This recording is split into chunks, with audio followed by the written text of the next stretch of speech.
we're going to announce an automobile that we're going to sell in Kissimmee in January, the world's largest collector car auction. And my consignment guys, you know, they always get 3,000 cars.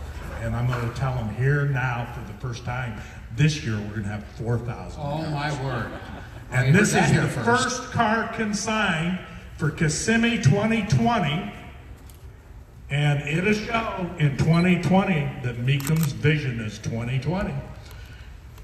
This is one of the most important pop culture cars ever in American history. And it's going to shake the world, it's going to rattle, and it is going to be, if we can sign another 3,999, it'd be a miracle if we get one more important than this. But that's our task, is to try to get another car equal or better than this one. Go ahead and reveal it. Oh my gosh. John! Hey, Make it appear, John! I forgot how, Dana. I forgot the house. Holy What do we cow! do? Here she comes!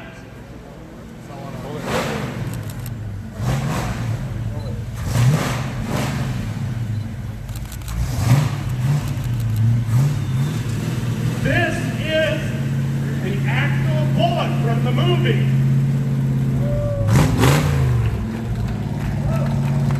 John driving it. His father was probably, everybody's hunted for this car for 35, 40 years. This man's father, speaking of a magician, he had to be the biggest secret keeper ever. This car was hid in his garage.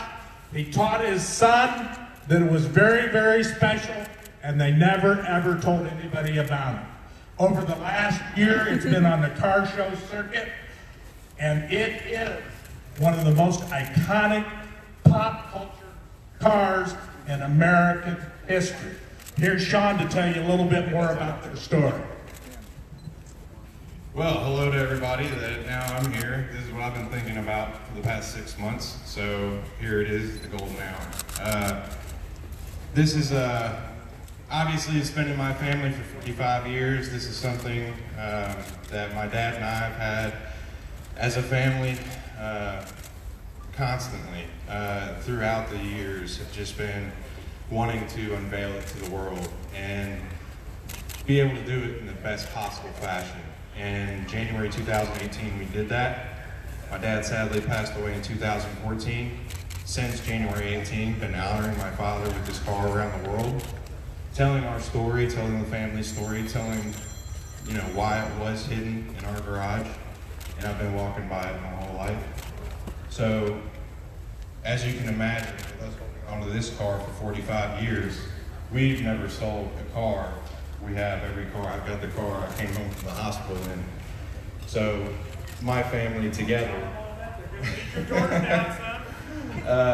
So this car, to my family, is a part of the family, and what it's done for us as a family has just been taking my dad and his thoughts and his legacy and everything and moving it forward. Even though he's passed away, his story lives on, and that's what I want this car to continue to do. Obviously, I'm not this amazing car collector. I just happen to have this car, and I want this thing to be continued in the automotive limelight, and it has more stories to tell and to be a part of people's lives, and that's why us as a family are okay with ending our story with Bullitt and letting it go to the future owner and letting it mean completely something different to the new owner and start telling the next chapter of the story. Sean, on behalf of all of us at Mecum Auctions, thank you so much for entrusting this car with us. Absolutely. It means a lot. We've got some time for some questions. Are you prepared to answer some questions from anybody out in the audience? Definitely. Anybody? Any hecklers? I welcome those. Have you consigned this car to the auction? Yes, it's consigned to be sold. It's the main attraction for Kissimmee 2020. And he still owns it and He still owns it. It's consigned, yes, sir. Yep. How'd you get it? How'd I get it? That is a very long story. We have a documentary coming out soon that will tell every bit of Bullitt. My dad bought this car in 1974 out of the back of a Road and Track magazine. It was a classified ad that turns out his wife put in Road and Track. Still friendly with the second owner, but that was it. Or best offer. Bullitt was actually misspelled in the magazine.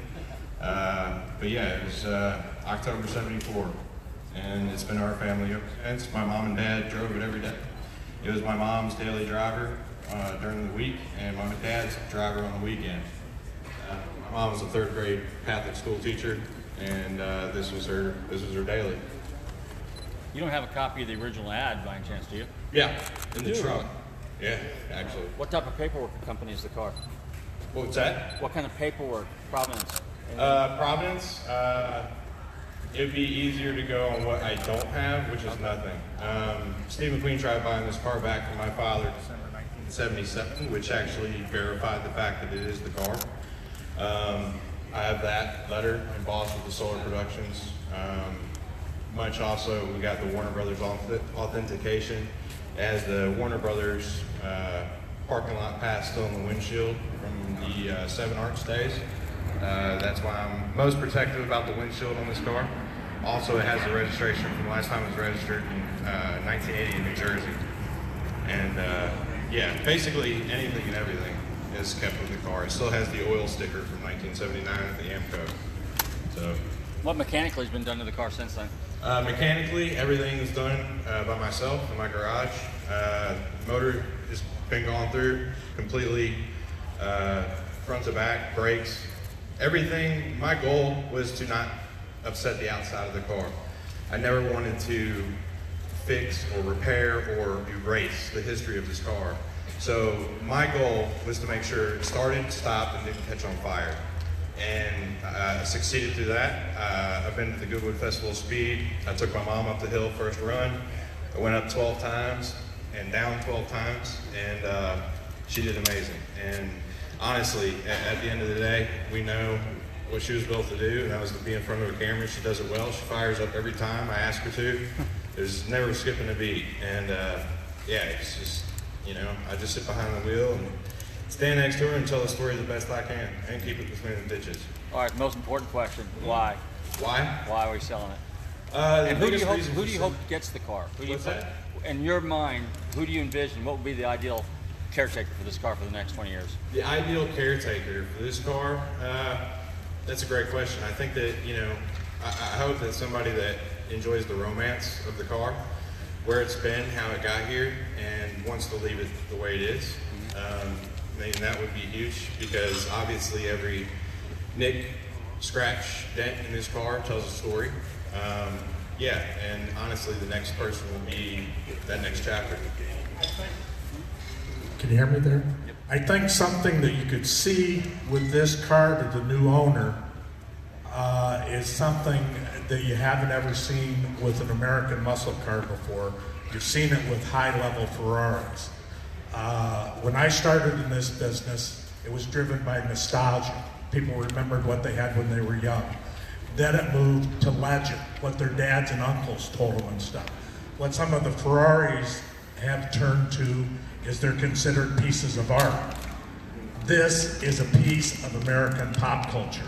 So you could be very, very surprised. The person that buys this car may not be a car guy at all. This car is now a canvas.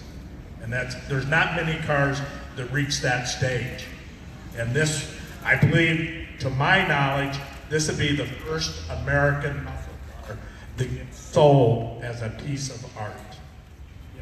How many of these did they build for the film? I can answer that extremely well.